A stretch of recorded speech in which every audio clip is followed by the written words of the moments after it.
আচ্ছা, আজকে তোমাদের যেটা করানো হবে সেটা হচ্ছে টাইপ 7। এখানে সময় ও সুদের হার সমান বলেছে। সময় এবং সুদের হার যখন সমান বলবে তখন তোমাদের অঙ্ক করতে গেলে যদি সেটাকে সহজভাবে করতে চাও তোমাদের এক্স এর হেল্প নিতে হবে। নর্মালি পাটিগণিতে এক্স ছাড়াই করা হয়, কিন্তু কিছু কিছু অঙ্ক আছে যেখানে এক্সকে অ্যাভয়েড করা সম্ভব হচ্ছে না। তো এক্ষেত্রে প্রথমে আমরা কনসেপ্ট বুঝবো, তারপরে আমরা তিনটে অঙ্ক এই এই টপিক মানে এই টাইপের ওপরে তিনটে অঙ্ক আমরা করব। প্রথমে দেখো, বলছে সময় এবং সুদের হার সমান। তো সময় এবং সুদের হার যখন সমান হবে, বিষয়টাকে এইভাবে ভাবো তোমরা। সময় আমরা ধরে নিচ্ছি টি ইজ ইকুয়াল টু এক্স, আর সুদের হার মানে আর ইজ ইকুয়াল টু এক্স। তো আমরা নর্মালি কি করি, তোমাদের যদি কোনো একটা অঙ্ক এরকম দিয়ে থাকে যে 5% হারে 3 বছরের সুদ, তোমাদের যদি কোনো অঙ্ক এরকম থাকে যে 5% হারে 3 বছরের সুদ, তো সেক্ষেত্রে তোমরা কি করবে? তোমরা যেটা আমি এর আগের টাইপস গুলোতে দেখিয়েছিলাম, 5% আছে আবার 3 বছর আছে, তাহলে এটাকে তোমরা কি করে দিবে? গুণ করে দিবে। গুণ করলে কত হচ্ছে? 15%। তো 15% মানে কি? 15% মানে হচ্ছে 15/100। আমরা এইভাবেই আগের অঙ্কগুলো করেছি। তো এক্ষেত্রে আমরা দেখো, আমাদের যেহেতু সময় এবং সুদের হার সমান বলেছে, অথচ সময় এবং সুদের হার কোনোটাই দেওয়া নেই, সেক্ষেত্রে আমরা যদি দুটোকেই যদি এক্স ধরে নিই, তাহলে আমাদের কি হবে? x% হারে এক্স বছরের জন্য, এক্স বছরের জন্য, তাহলে আমরা কি পাবো? তাহলে আমরা পাবো হচ্ছে এক্স মাল্টিপ্লাই এক্স বাই 100, অর্থাৎ এটা আমাদের দাঁড়িয়ে যাচ্ছে এক্স স্কোয়ার বাই 100। তো আমরা এই ধরনের অঙ্কে সবসময় এক্স স্কোয়ার বাই 100টাকে ধরে নেব, তারপরে সেখান থেকে আমরা যদি এক্স এর ভ্যালু বের করতে পারি, সেক্ষেত্রে আমাদের অঙ্ক সহজেই হয়ে যাবে। তোমরা দেখো এখানে একটা অঙ্ক, এখানে বলেছে সময় ও বার্ষিক সুদের হার সমান হলে কত সুদের হারে আসলের 1/9 সুদ হবে। তো এই অঙ্কে আমরা কি পেয়ে যাচ্ছি? এখানে আমাদের 1/9 দেওয়া আছে, তার মানে আমরা এটা ধরে নিব 1/9। 1 হচ্ছে আমাদের ইন্টারেস্ট আর 9 হচ্ছে আমাদের প্রিন্সিপাল। তো এই ক্ষেত্রে আমরা 1 পাচ্ছি কি ইন্টারেস্ট হিসেবে, আর 9 আমরা পাচ্ছি প্রিন্সিপাল হিসেবে। এবার আমাদের ফর্মুলা কি আছে? i is equal to PTR. i কত এই অঙ্কে? i হচ্ছে আমাদের 1, তাহলে এখানে 1 লিখলাম। ইজ ইকুয়াল টু p কত দেওয়া আছে অঙ্কে? 9, 9 লিখলাম। মাল্টিপ্লাই করব, এবার মাল্টিপ্লাই করব t এবং r দিয়ে। দেখো আমি প্রথমেই বলেছি, তোমাদের t এবং r যদি না দেওয়া থাকে, তাহলে সেক্ষেত্রে তোমরা x x যদি দুটোকেই করো, কারণ দুটোকেই x এই কারণেই করবে, এই জন্যই দুটোকে x তোমরা ধরে নেবে, তার কারণ হচ্ছে দুটোই সমান। তো এই জায়গাটা আমরা টি এক্স ধরেছি আর আর কেও এক্স ধরেছি। এক্স মানে তো পার্সেন্টেজ আছে, নিচে 100 আসবেই। যেরকম এখানে তোমার I is equal to PTR, PTR মানে তোমার হচ্ছে আর যেহেতু পার্সেন্টেজে, অতএব নিচে 100 চলে আসবে। তো এবার তোমরা দেখো, তো এখানে আমরা কি পাচ্ছি? এখানে আমরা I is equal to PTR, PTR মানে পার্সেন্টেজ আছে মানে 100 চলে আসবে নিচে। তাহলে আই মানে কত? 1 লিখলাম। 9 হচ্ছে আমার প্রিন্সিপাল, অতএব 9 লিখলাম পি, ইন্টু টি মানে কত আমার? এক্স, ইন্টু আর মানে কত আমার? X percent. এক্স পার্সেন্ট মানে এখানে এক্স, তাহলে টোটালটার নিচে কত চলে আসবে আমার? 100। দেখো এই আর মানে তো এক্স পার্সেন্ট, তাহলে এক্স পার্সেন্ট মানে কি? এক্স বাই 100, অতএব এই 100টা টোটালটার নিচে চলে আসবে। এবার এই 100 এর সঙ্গে 1 মাল্টিপ্লাই হবে, তাহলে আমার এদিকে চলে আসলো 100 ইকুয়াল টু এখানে কত আছে? 9, আর এখানে এক্স আর এক্স মাল্টিপ্লাই হলে কত হবে? X square. 9 এর সঙ্গে এক্স স্কোয়ারের রিলেশনটা কি আছে? 9 এর সঙ্গে এক্স স্কোয়ারের রিলেশন হচ্ছে মাল্টিপ্লিকেশন আছে, অতএব এটাকে এইদিকে নিয়ে আসলে সেটা কি হয়ে যাবে? ডিভাইড হয়ে যাবে। তাহলে আমরা 100/9 is equal to x square. তাহলে এক্স এর ভ্যালু কত হবে? এক্স এর ভ্যালু হবে এটার উপরে রুট চলে আসবে, অর্থাৎ 100 হয়ে যাবে 10, 9 হয়ে যাবে 3। তাহলে এক্স ইজ ইকুয়াল টু কত? 10/3। এটাকে তোমরা যদি ভাগ করে দাও, তাহলে 3 পূর্ণ 1/3। আমার তাহলে রেট অফ ইন্টারেস্ট কত? 3 পূর্ণ 1/3%। আমার টাইম কত? 3 পূর্ণ 1/3 বছর। তো তোমরা এইভাবে অঙ্কটা করবে, ডেসক্রিপটিভ ওয়েতে না গিয়ে তোমরা শর্টেও করতে পারবে। শুধু মনে রাখবে যে টি আর যেটা আছে এটা মানেই হচ্ছে এক্স স্কোয়ার বাই 100। পরের একটা অঙ্ক দেখো, এখানে বলেছে বার্ষিক সুদের হার ও সময় সমান হলে একই জিনিস, তার মানে এক্স স্কোয়ার বাই 100। 2500 টাকা সরল সুদ 400 টাকা হলে সুদের হার কত? সিম্পল, তোমরা চলে আসো। 2500 টাকা হচ্ছে আমার সরল সুদ, তার মানে 2500 আমার নিচে, এই 2500 টাকা সরল সুদ না, সরি 2500 টাকার সরল সুদ, মানে 2500 টাকা হচ্ছে প্রিন্সিপাল, তাহলে 2500 টাকা নিচে। আমার সুদ কত? 400 টাকা, তাহলে আমি সুদ ওপরে লিখলাম 400 টাকা। তাহলে এটা আমার কি গেল? এটা আমার ইন্টারেস্ট, এটা আমার প্রিন্সিপাল। এই ফর্মুলাতেই তোমরা যদি চলে আসো তাহলে আমাদের কি চলে আসবে? I is equal to PTR. PTR এটাকে আর এর জন্য নিচে 100 চলে আসছে। এখানে আমার আই কত আছে? 400 আছে, তাহলে আমরা এখানে 400 লিখব। এই 100 এর সঙ্গে মাল্টিপ্লাই হয়ে যাচ্ছে, 100 মাল্টিপ্লাই হয়ে গেল, সমান সমান পি ইজ ইকুয়াল টু আমার কত দেওয়া আছে? 2500। P is equal to 2500 into এখানে টি আর আর এর ভ্যালু কত দাঁড়াচ্ছে? X square. এই 2500টা এদের নিচে চলে আসবে, তাহলে আমরা এখানে কি করব? 400 ইনটু 100 বাই 2500 করব, is equal to x square. তাহলে এখানে দুটো শূন্য, এখানে দুটো শূন্য কাটা, 25 দিয়ে একে কাটলে কত হচ্ছে? 16 হবে। এক্স স্কয়ার মানে 16, তাহলে এক্স এর ভ্যালু কত দাঁড়াচ্ছে? 4। অর্থাৎ তোমাদের রেট অফ ইন্টারেস্ট কত? 4, আর ইয়ার কত হচ্ছে? 4। এখানে তোমরা একটা জিনিস দেখতে পারো, এটাকে তোমরা আরো শর্টকাটে করতে পারো। কি করে করবে তোমরা শর্টকাটে এটাকে? এই জায়গাটা খেয়াল করো, এখানে আমার ইন্টারেস্ট কত দেওয়া আছে? 400। এখানে আমার প্রিন্সিপাল কত আছে? 400। তাহলে এখানে দুটো শূন্য, এখানে দুটো শূন্য কেটে দিলাম। ওপরে কত আছে? 4, নিচে কত আছে? 25। এইবার তোমরা খেয়াল করো, এটা আমার ইন্টারেস্ট, এটা আমার কত? এটা আমার কি? এটা আমার প্রিন্সিপাল। এটাকে যদি আমরা 100 দিয়ে মাল্টিপ্লাই করি, আগের টাইপস গুলোতে আমি দেখিয়েছিলাম রেট অফ ইন্টারেস্ট বের করার নিয়ম, সেক্ষেত্রে এই 25 দিয়ে একে যদি কাটি কত হবে? 4। এবার এখানে 4 আর 4 গুণ করলে কত হচ্ছে? 16। এই 16 আমার কি? 16 আমার হচ্ছে এক্স স্কয়ার। তাহলে এক্স এর ভ্যালু আমার কত দাঁড়াচ্ছে? এক্স এর ভ্যালু দাঁড়াচ্ছে 4। তোমরা এইভাবেও শর্টকাটে করতে পারবে, তবে সেক্ষেত্রে মনে রাখবে এই নিয়মটা তোমরা ফলো করতে পারবে যদি তোমাদের ইন্টারেস্ট এবং প্রিন্সিপাল অ্যামাউন্টটা এরকম থাকে। আগের অঙ্কের ক্ষেত্রে এখানে 1/9 ছিল, এখানেও সেইটা অ্যাপ্লাই করা যেত, কিন্তু একটু জটিল মনে হতো। তো তোমাদের কাছে দুটো প্রসেসই থাকলো, তোমরা যেটাকে ইজি মনে করবে সেই প্রসেসেই তোমরা করবে। নেক্সট তোমাদের যেটা আছে সেটা হচ্ছে 225 টাকা সুদ কত বছরে 16 টাকা হবে? একদমই সোজা, 225 টাকা আমার প্রিন্সিপাল, নিচে আমি 225 লিখব, ওপরে আমি ইন্টারেস্ট লিখব কত? 16, মাল্টিপ্লাই করব কত? 100। 100 দিয়ে মাল্টিপ্লাই করলে আমি রেট অফ ইন্টারেস্ট হবে। তাহলে এখানে আমি যদি এটাকে 25 দিয়ে কাটি তাহলে এখানে হচ্ছে আমার 4, এটাকে যদি আমি 25 দিয়ে কাটি তাহলে এখানে আমার হবে হচ্ছে 9। তাহলে আমার এখানে দাঁড়াচ্ছে ওপরে 64 আর নিচে দাঁড়াচ্ছে 9। এটা কার ভ্যালু? এটা হচ্ছে আমার এক্স স্কয়ারের ভ্যালু। তাহলে আমি এক্স এর মান কত পাবো? এটার উপরে আমি রুট করে দেব, রুট করলে কত হচ্ছে? 8/3। তো তোমার 8/3 হলো, 8/3 কে ভাগ করলে কত হবে? 2 পূর্ণ 2 এর 3। তাহলে তোমাদের উত্তর কি দাঁড়াচ্ছে? 2 পূর্ণ 2 এর 3 বছর, এবং রেট অফ ইন্টারেস্ট কত আসছে? 2 পূর্ণ 2 এর 3%। ঠিক আছে, তোমরা এইভাবে, তোমাদের কাছে দুটো প্রসেস থাকলো, এটা ডেসক্রিপটিভ প্রসেস, এটা শর্ট প্রসেস, তোমাদের কাছে যেটা ভালো লাগবে তোমরা সেই প্রসেসেই করবে। আচ্ছা এবার দেখো, এবার হচ্ছে আমাদের টাইপ 8। এখানে মূলধনকে বিভক্ত করা হচ্ছে। এখানে আমাদের এই টাইপ 8 এর মধ্যে আমি 3 ধরনের অঙ্ক নিয়েছি। 3 ধরনের অঙ্ক নিয়েছি বলতে এখানে তোমরা খেয়াল করে দেখবে, একটা আছে হচ্ছে 6000 টাকাকে দুভাগে বিভক্ত করা হয়েছে, এবং একটা 10% হারে 2 বছর, আর একটা 4% হারে 10 বছর, এবং এদের সুদ সমান হয়েছে।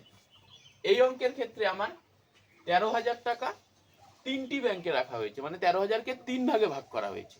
একটা হচ্ছে 2 ভাগ থাকলে কি হয়, একটা 3 ভাগ থাকলে কি হয়। আর আরেকটা অঙ্কে আমাকে সুদের পরিমাণ দেওয়া আছে আর সুদের হার দেওয়া আছে, এবার এদের অনুপাতটা বের করতে বলেছে। তো এই 3টে অঙ্কের 3টে ধরন, কিন্তু এগুলো একই টাইপের মধ্যে আসবে, তোমরা এটাকে একটু ভালো করে বোঝার চেষ্টা করবে। এক্ষেত্রে তোমরা খেয়াল করো, প্রথম অঙ্কটা আমাকে বলেছে যে 6000 টাকাকে 2 ভাগে বিভক্ত করেছে। তোমরা এখানে 6000 লিখবে, একে 2 ভাগ করলে প্রথমে বলেছে প্রথম অংশে 10% হারে 2 বছর, তার মানে 10% ইন্টু 2 ইয়ার্স, তাহলে আমি 20% এখানে পাচ্ছি। পরে 4% হারে 10 বছর, তাহলে 4 ইন্টু 10 ইয়ার্স, এখানে আমি 40 পাচ্ছি। এখান থেকে আমাকে বলছে যে সুদটা সমান হয়, মানে এখানে 10 ইন্টু 2 মানে 20% সুদ যা হবে, এখানে 4 ইন্টু 10 মানে 40% সুদ সেম হবে। সেক্ষেত্রে মূলধনটা আমার কত, মানে 6000কে আমি কিভাবে দুটো ভাগে ভাগ করেছি। এই ধরনের অঙ্কের ক্ষেত্রে মনে রাখবে এখানে আমাকে বলেছে সুদ সমান। তো সেক্ষেত্রে আমরা ফার্স্টে কি করব, ভালো করে লক্ষ্য করো, এই যে 20% আর 40% আছে, এটাকে আমরা ছোট করে নেব। ছোট করে নিলে আমাদের কি হবে, এটাকে 20 দিয়ে কাটলে 1, এটাকে 20 দিয়ে কাটলে 2, মানে আমার এই যে সুদের যে রেশিওটা হচ্ছে সেটা হচ্ছে 1:2। যখন তোমাদের এই দুটো মানে অনুপাতে দুটো থাকবে, এখানে যেরকম তিনটে আছে এখানে দুটো আছে, দুটো থাকলে সেটা ইজি। কেন, আমরা এদের যে এই 6000কে যে দুটো ভাগে ভাগ করা হয়েছে সেটা অনুপাতটা এদের উল্টো হয়ে যাবে, মানে 1 এখানে ছিল, এখানে মূলধন হয়ে যাবে 1, আর এখানে 2 ইন্টারেস্ট আছে, এখানে মূলধন হয়ে যাবে 2, তাহলে এই রেশিওটা আমার 2:1 হবে মূলধনের রেশিও। মানে 10% হারে যেটা পরিমাণ টাকাটা রেখেছিল সেটা হচ্ছে 2 ভাগ, আর 4% হারে যে টাকাটা রেখেছিল সেটা হবে 1 ভাগ। তো অনুপাতের অঙ্কে আমরা নরমালি কি জানি, এখানে 2 আছে এখানে 1 আছে, তাহলে টোটাল আমার হয়ে যাবে 3। তাহলে টোটাল যদি আমার 3 হয়, তাহলে এই ভাগটা হচ্ছে 3 ভাগের 2 ভাগ, আর এখানে কত হয়ে যাবে 3 ভাগের 1 ভাগ। মূলধন কত আমার 6000, তাহলে 6000 টাকা মাল্টিপ্লাই করব 2/3 দিয়ে, কাটাকাটি করলে 2000, মানে এখানে আমার 4000 টাকা, অর্থাৎ প্রথম ভাগে 4000 টাকা রেখেছিল। তাহলে টোটাল 6000, তার মধ্যে প্রথম ভাগে আছে 4000, তাহলে দ্বিতীয় ভাগে কত হবে 2000। এইভাবে তোমরা এই অঙ্কটা করবে। এটাকেই আরেকটু কঠিন হয়ে যায় যখন আমাদের 3টে পার্সেন্টেজ দেওয়া থাকবে, মানে টাকাটাকে আমাদের 3 ভাগে ভাগ করা হবে, তখন সেখানে আমাদের এলসিএম মেথডটা চলে আসবে। তো ফার্স্টে আমরা 13000 লিখলাম, 13000, এটাকে 3 ভাগে ভাগ করলাম। প্রথম ভাগ আমার 5% করে 4 বছর, তাহলে কত হলো 4×5 20, তাহলে এখানে আমরা 20 লিখলাম। তারপরেরটা হচ্ছে 6% করে 5 বছর, তাহলে এখানে আমাদের হয়ে যাবে 30। তারপরে 8% করে 5 বছর, এটা আমাদের হয়ে যাবে 40। সবগুলো শেষে শূন্য আছে, কেটে দাও। তাহলে আমার এখানে অনুপাত হলো 2:3:4। যেহেতু এখানে 3টে অনুপাত আছে, মানে অনুপাতে 3টে সংখ্যা আছে, তো সেই 3টে ভাগ আছে, সেই কারণে এটা আমরা কিন্তু রিভার্স করতে পারছি না। এখানে যেহেতু দুটো ছিল আমরা ক্রস করে দিয়েছি, 3টে থাকলে এখানে এলসিএম হবে। কার এলসিএম হবে, 2, 3, 4 এর এলসিএম। কত হচ্ছে 2, 3, 4 এর এলসিএম 12।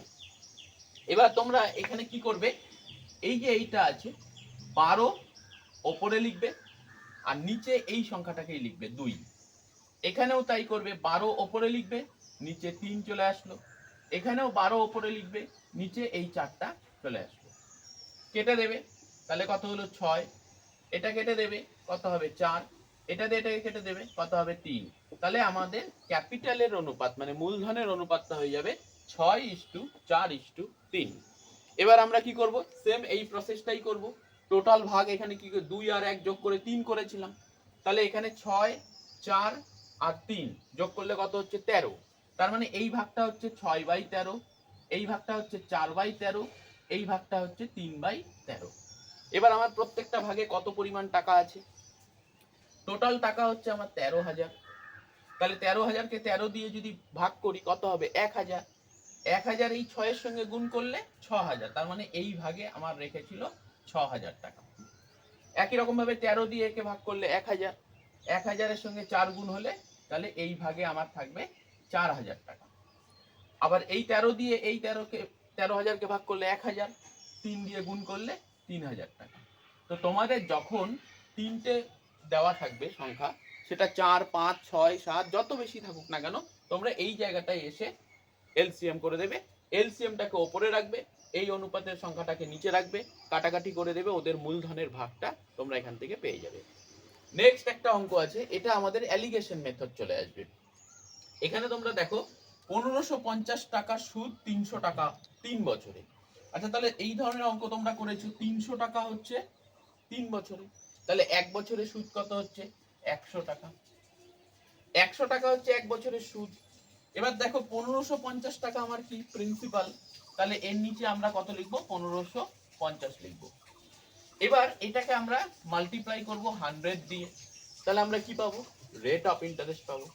তাহলে এই শূন্য কেটে দিলাম, এটাকে যদি আমরা 5 দিয়ে কাটি 31, এটাকে যদি 5 দিয়ে কাটি আমরা 2 পাবো। তার মানে আমাদের ওপরে কত হচ্ছে 200 আর নিচে কত হচ্ছে 31। এটা আমরা পাচ্ছি অ্যাভারেজ রেট অফ ইন্টারেস্ট। মানে এখানে প্রথম সুদের হার হচ্ছে 5% আর দ্বিতীয় ভাগে সুদের হার হচ্ছে 8%। তোমরা খেয়াল করো, প্রথম ভাগে সুদের হার 5%, দ্বিতীয় ভাগে সুদের হার 8%। এক্ষেত্রে আমাদের অ্যাভারেজ সুদের হার 200/31। অ্যাভারেজ কোথা থেকে পেলাম, আমাদের মোট সুদের পরিমাণটা দেওয়া আছে, সেই জন্য আমরা অ্যাভারেজটা এখান থেকে বের করে নিতে পারলাম। তো সেক্ষেত্রে আমরা কি করব, আমরা এখানে অ্যালিগেশন মেথড ইউজ করব। একটা সুদের হার আছে 5%, আর একটা সুদের হার আছে 8%। এভারেজ সুদের হার কত 200/31। খেয়াল করে দেখো, একটু ভালো করে খেয়াল করো, আমরা অ্যালিগেশন মেথড যদি অ্যাপ্লাই করি, এখানে 5 এখানে 8 আছে আর এটা হচ্ছে আমার এভারেজ, তার মানে হচ্ছে এই 5 এবং 8 এর মাঝখানে হচ্ছে এই সংখ্যাটা। অ্যালিগেশন মেথডের নিয়ম কি, নিয়ম হচ্ছে এখান থেকে একটা বিয়োগ হবে আর ওপরের একটা থেকে নিচেরটা বিয়োগ হবে। তোমরা একটু খেয়াল করে বলো, 5 এবং 8 এর মাঝে যদি 200/31 হয়, তার মানে 200/31 হচ্ছে ওপরে যে দুটো সংখ্যা থাকবে তার মধ্যে একটার থেকে বড় হবে আর একটার থেকে ছোট হবে। কার থেকে বড় হবে, এখানে ছোট সংখ্যাকে 5, তাহলে 5 এর থেকে এটা বড় হবে।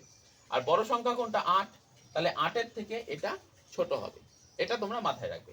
তাহলে আমরা প্রথমে এখান থেকে এটাকে বিয়োগ করব। তাহলে আমার নিচে কত হচ্ছে 31 হচ্ছে নিচে 31, উপরে কত হবে 5 আর 31 গুণ হয়ে যাবে, তাহলে কত হচ্ছে তোমার 155। 155 মাইনাস হবে কার থেকে, এখানে 200 আছে, এই 200 এখানে, এইখানে যদি আমরা বিয়োগ করি নিচে 31ই হবে, আর এখানে আমরা 200টা ছোট হবে আর 8 গুণন 31 এটা বড় হবে, কত হচ্ছে 248। তাহলে এখানে আমার 248 মাইনাস 200, 31 কাটা চলে যাবে, দুটোই নিচে আছে কাটা চলে যাবে। এইটা বিয়োগ করলে আমার কত হচ্ছে 48 ইস্টু এটা বিয়োগ করলে আমার কত হচ্ছে 45। আমি যদি 3 দিয়ে কাটি তাহলে এখানে হবে উত্তর। অ্যালিগেশন মেথডে এই ধরনের প্রবলেমটা সলভ করা যায়। তাহলে তোমরা দেখো টাইপ 8 এ আমাদের মূলধনকে বিভক্ত করা হচ্ছে। মূলধনকে বিভক্ত করার যে টাইপ আছে তার মধ্যে আমরা এই তিনটে টাইপ পাচ্ছি। এই তিনটে টাইপ একটু জটিল, সিম্পল ইন্টারেস্টের যে অঙ্কগুলো রয়েছে তার মধ্যে এটা তুলনামূলকভাবে একটু কঠিন, তোমরা এটাকে ভালো করে একটু দেখবে। আচ্ছা, এবার সিম্পল ইন্টারেস্টের লাস্ট টাইপ 9, এখানে তোমার সুদের পার্থক্য, এটা দিয়ে তোমাকে অঙ্ক করতে হবে।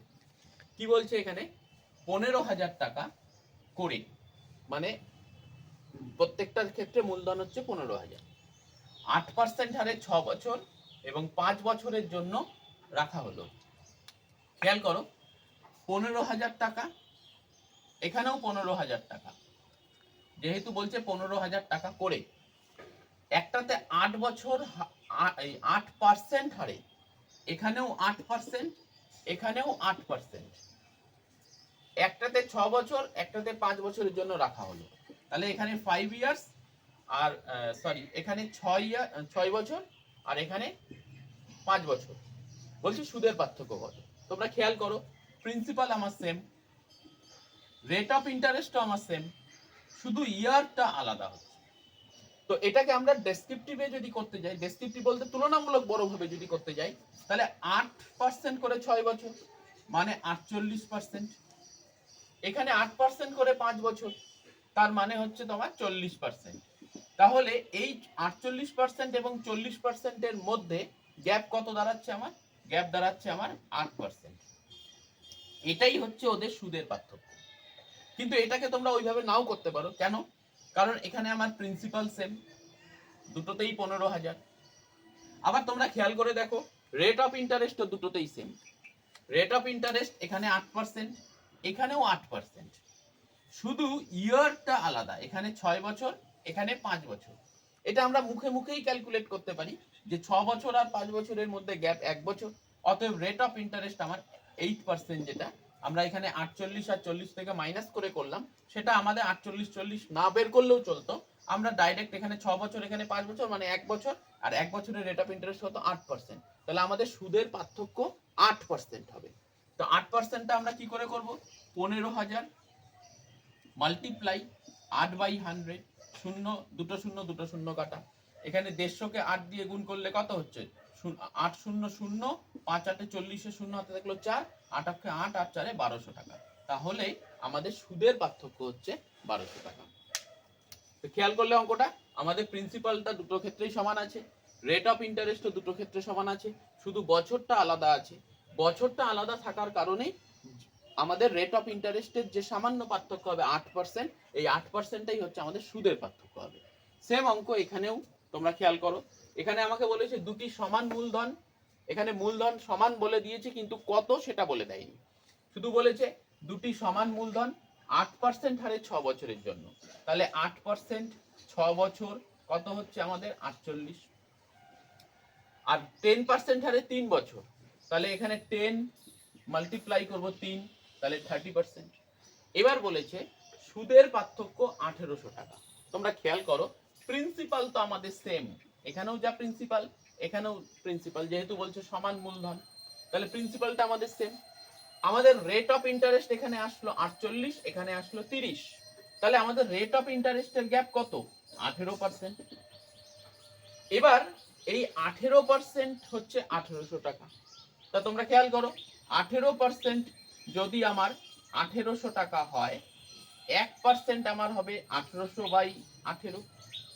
আমার প্রিন্সিপাল অলওয়েজ কি হয়? 100, কারণ এখানে পার্সেন্টেজ যখনই থাকবে তখনই 100 চলে আসবে। তাহলে 100 ইকুয়ালস টু আমার প্রিন্সিপাল, তাহলে 100 কত হবে? মাল্টিপ্লাই 100, এই 18 দিয়ে 18 কাটলে 1, তাহলে এখানে 100 গুণন 100 সমান সমান 10,000 টাকা। এই 10,000 টাকা হচ্ছে আমার প্রিন্সিপাল। এই হচ্ছে আমাদের সিম্পল ইন্টারেস্টের 9টা টাইপ। তোমরা এই 9টা টাইপ বাড়িতে যদি ভালো করে দেখো, যে কোনো বই, বাংলা ইংরেজি যে কোনো বইতে তোমরা মোটামুটি এই 9টা পার্থক্যই পাবে। হয়তো অঙ্ক 9টা পার্থক্যের মধ্যে কিছু অ্যাডিশন হবে, কিছু মাইনাস হতে পারে, অথবা দুটো টাইপকে একসাথে করে অঙ্ক দেওয়া থাকতে পারে। যে কোনো কম্পিটিটিভ এক্সাম, পিএসসির হোক, সেন্ট্রালের সিজিএল সিএইচএসএল এর অঙ্ক হোক, তোমরা কিন্তু এই প্যাটার্নের ওপরই পেয়ে যাবে। এই হচ্ছে আমার সিম্পল ইন্টারেস্ট। নেক্সট ভিডিওতে আমি তোমাদের জন্য কম্পাউন্ড ইন্টারেস্টের শর্ট ট্রিক্স দিয়ে অঙ্কগুলো আনবো।